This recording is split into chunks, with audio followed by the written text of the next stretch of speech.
Magandang araw mga ka-agri. So, tuturo ko na naman sa iyo isang technology ngayon tungkol sa pagmamais. Ito yung tinatawag nating corn double row technology. So, kung makikita nyo, hindi parehas yung distansya dito tsaka dito. So, ito po ay maluwag. Ito naman kabila ay masikip. So, bakit siya tinawag na corn double row? Dahil po dito. So, sa corn double row kasi, itong pagitan nitong dalawang ito ay 30 cm. Ito naman pagitan nito at dito ay 80 cm. So, ang objective o ang layunin ng technology na ito ay para mapataas yung ani natin.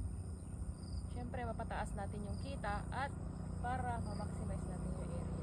Makapagtanim tayo ng 80 hanggang 90,000 kernels sa isang hektarya. Samantalang sa conventional naman, nakakapagtanim tayo ng 70,000 kernels. So, kung susumahin nyo, kung ang area nyo ay isang hektarya lang at naitatanim nyo dito ay 90,000 kernels. So, ibig sabihin nun, the more the merrier. So, mas madami tayong naitanim, mas madami din tayong aanihin.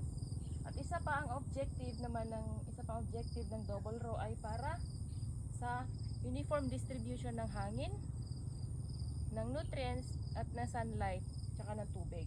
So, bakit ganon? So, dito makikita nyo itong parehas na to, ayan, magkatabi sila.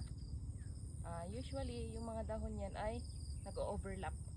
Samantalang dito naman sa maluwag, kahit mag-overlap sila, meron pa rin naiiwan na space. So, ibig sabihin, nagkakaroon ng pass-through ng sunlight dito sa gitna.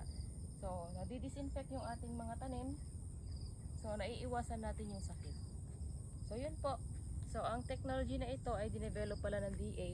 So, matagal na po itong technology at ang kailangan lang siguro ay pagpapakilala para yung ating mga magsasaka, lalong-lalo na sa mga lugar na ganito, yung patag ay matutunan nila yung technology para ma-maximize na yung area.